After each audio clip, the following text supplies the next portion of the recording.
এই সেই 22 মাথাওয়ালা অদ্ভুত খেজুর গাছ। এটি ঝিনাইদহ জেলার কোটচাঁদপুর উপজেলার কৃষ্ণা ইউনিয়নের বহরমপুর গ্রামে অবস্থিত।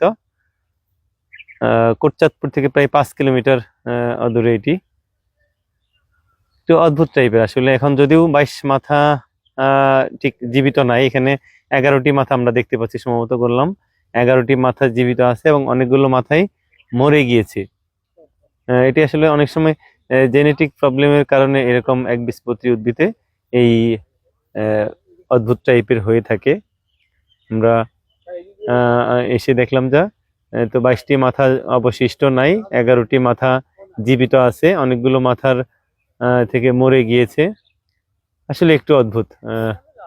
এটি ঝিনাইদহ জেলার কোটচাঁদপুর উপজেলার কৃষ্ণা ইউনিয়নের বহরমপুর গ্রামে অবস্থিত।